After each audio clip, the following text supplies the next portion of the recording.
What's up, family? Gerald the Bossman here. You're tuned into the Bossman Show on AM 1010, AM 1430, 1055 The King. Let the King out at 105theking.com and the Bossman Show at bossmanshow.com. Hit me up on Instagram, the Bossman Show, Twitter at Bossman Show, and Facebook, Bossman Show. It's the Bossman on your radio. Listen to the Bossman Show with your host, JR, Saturdays at 9 a.m. right here on AM 1010, The King. What's up, good people? BetOnline is your number one source for all your betting needs. The latest odds, lines, and matchup reports for baseball, boxing, golf, and more. BetOnline continues to be the fastest and easiest way to place your wagers, including live betting and your favorite casino and card games available to play right from your phone. Head to the website or use your mobile device to sign up today and get in on the action. Remember to use your promo code BELIEVE, B-L-E-A-V, for your 50% welcome bonus on your first deposit. BetOnline, where the game starts. BS3 Network, changing the way you watch TV. Yes, BS3 Network, changing the way you watch TV, covering content and hot topics from A to Z, sports, music, society and culture, movie reviews, you name it, we have it. Check it out on bs3network.com or check us out on Roku, BS3 TV on Roku, as well as check out your favorite podcast on all podcast platforms or Spreaker.com/BS3 Network. You are now tuned to BS3 Network.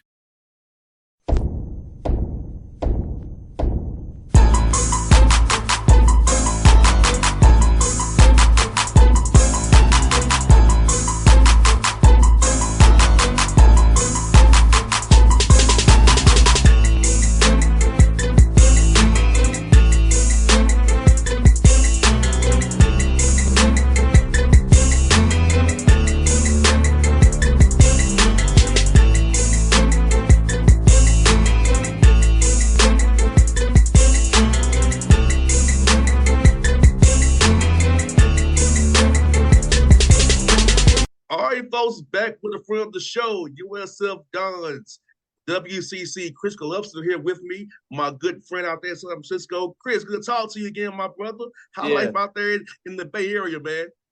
Everything's great, JR. Appreciate you having me on. No doubt, man. I'm just asking, I talked when you first got the job in March of 2022 there, man, leading this program. And so tell me, what's been the biggest growth for you from March 22 when we first talked about your program to now, man, in your opinion? Yeah, I mean, I think the biggest thing is sometimes you think you're ready to be a head coach and you don't know what you don't know.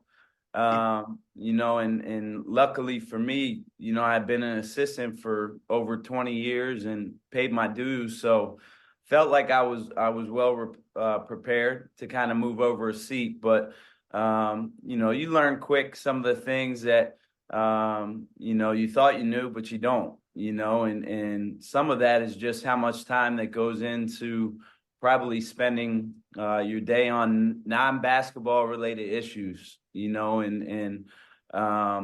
over the last 2 years, feel like I've grown a lot. I've learned a lot. I've trusted my staff and the people around me. And we have great kids in our program. So it's made it, pretty darn easy on my end. And Chris, a lot of people don't really talk about the staffs a lot, but talk about how important those guys are to you, man, from the support staff on to the guys on the front of the bench. How important they are to how this program runs and getting the wins that you don't see off the court.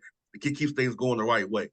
Yeah, I mean, if you don't have good people around you, I don't care what you're doing in your life, what profession you're in, but if you don't have quality people around you who you can trust, and probably play off of your strengths and weaknesses as a head coach, it's going to make your life really, really hard. And luckily for me, I'm blessed to have really, really good quality people around me who take a lot of things off my plate.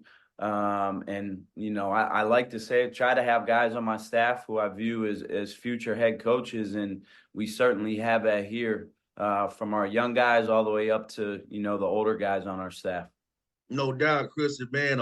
You went 11-4 in non-league play, challenging your team before you get that tough WCC. So talk about how coming out of that non-league play 11-4, seeing different styles of play and helping you all kind of get ready for this gauntlet you're in the WCC. Yeah, we tried to up our schedule. Looking at our non-conference schedule from a year ago, we wanted to challenge ourselves a little bit more.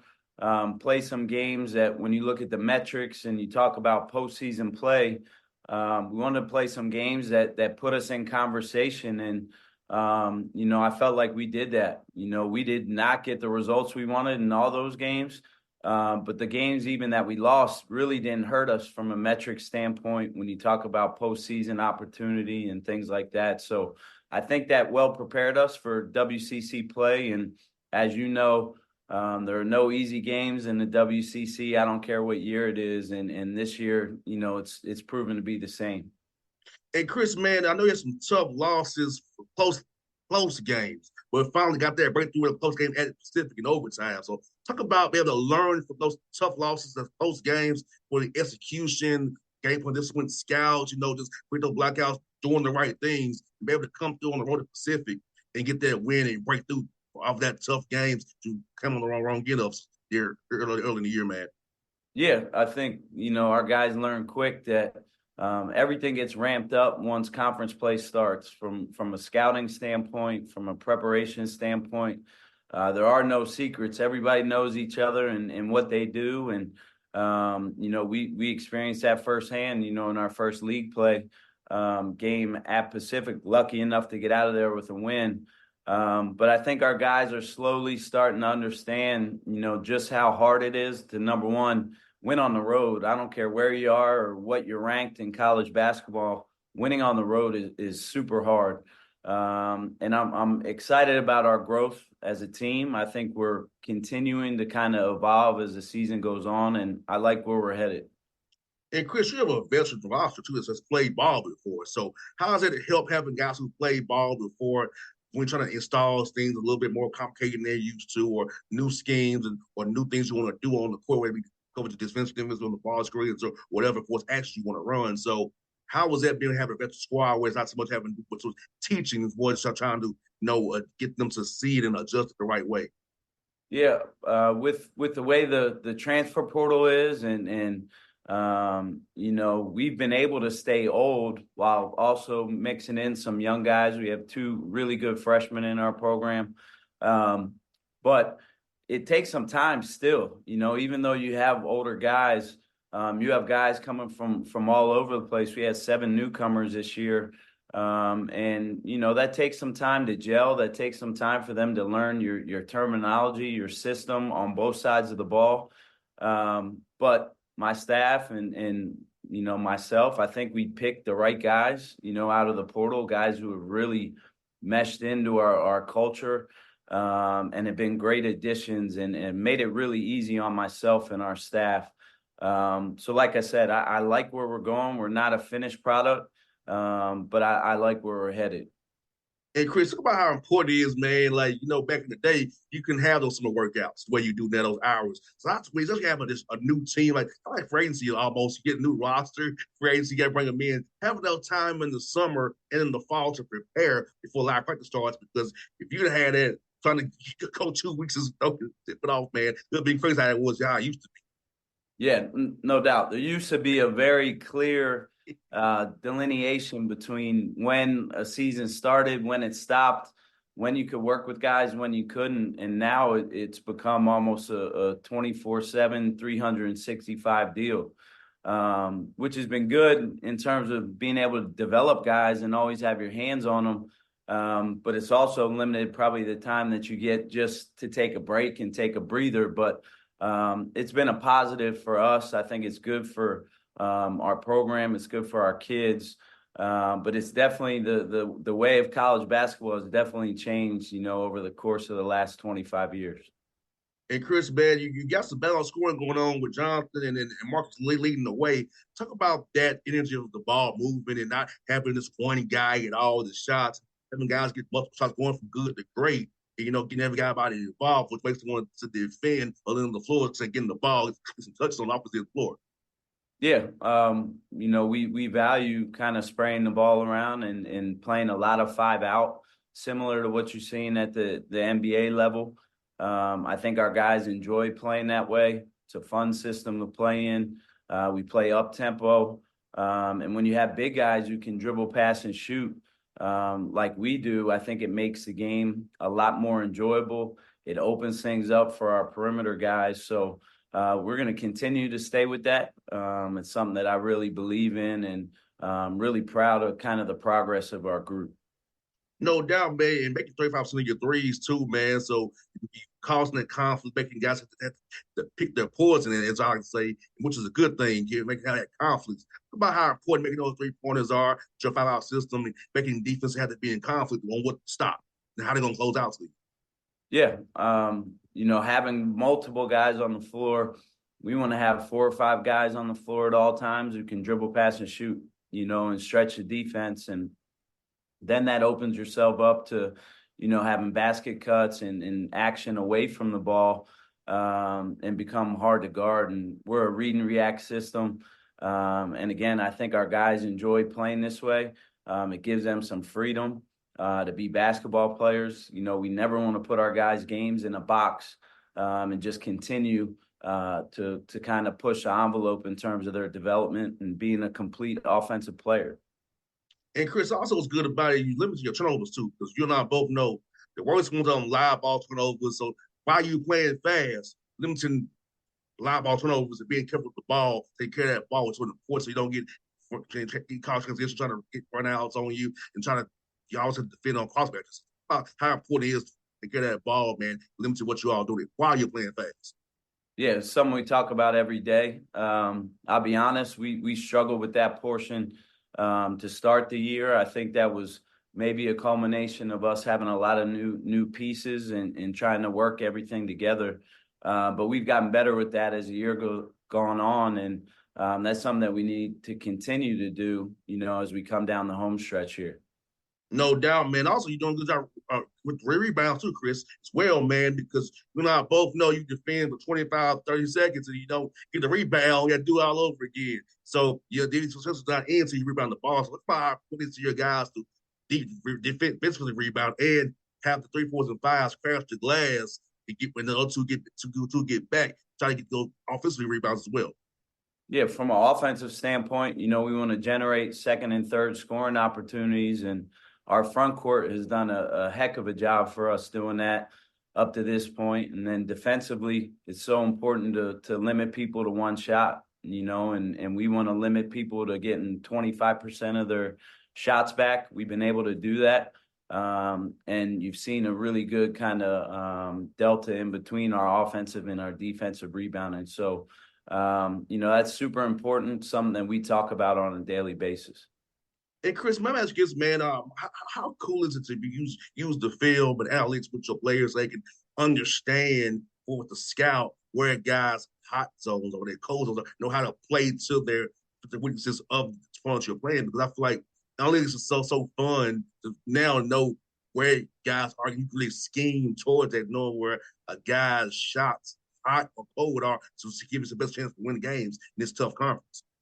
Yeah, I mean, you've seen that, at the NBA level, that's super important, understanding where guys like to score from, where they operate from, where they have success from as an offensive player. And that's something that we talk a lot about through our scouting. And those are little things that can separate, winning and losing. If you can limit and take away what a player does at a high level, and do that with multiple guys throughout a lineup, that gives you a better chance to win. So that's something that we put a lot of time in and invest a lot of time in. No doubt, Chris. I mean, y'all tough. Yeah, it's still league. It's just tough, man. And talk about your next opponent, man. What's the guys on the film as you prepare for this next game? You got coming up here on Thursday, man. Every game is tough. We try to treat every game the same, no matter what the jersey says in terms of who we're playing. We have 2 home games this week. Thursday against San Diego. We were able to get a win on the road the first time we played them, but they're a young kind of up-and-coming team in our league, very talented, coached by Steve Lavin, who's been around for a long time and won a lot of games. So we're going to have to be ready to play on Thursday, and then we turn around and we have our second home game of the week with Pacific on Saturday. And we're just looking for the opportunity to get back out there and compete, and continue to build our record and move up in the conference standing. No doubt, man. You're doing a heck of a job out there, man, Chris. And I'm looking for, hopefully we talk again in March once you won the WCC tournament, man. That's what I'm hoping for you, man. Punch that bit. I'm claiming it for you now, brother. I want to talk to you in March again after you got this thing done, man. And celebrating and going to the tournament once more for you guys at the Dons, man. I appreciate that. From your lips to God's ears, you just said it. So we'll get that done in March. No doubt, Chris. Good to talk to you, brother. As always, man. It's always a fun chat, my guy. I appreciate you, JR. Thanks for having me on. You too, buddy. BS3 Network. Changing the way you watch TV. Yes, BS3 Network, changing the way you watch TV, covering content and hot topics from A to Z. Sports, music, society and culture, movie reviews, you name it, we have it. Check it out on bs3network.com or check us out on Roku, BS3 TV on Roku, as well as check out your favorite podcast on all podcast platforms or Spreaker.com/BS3 Network.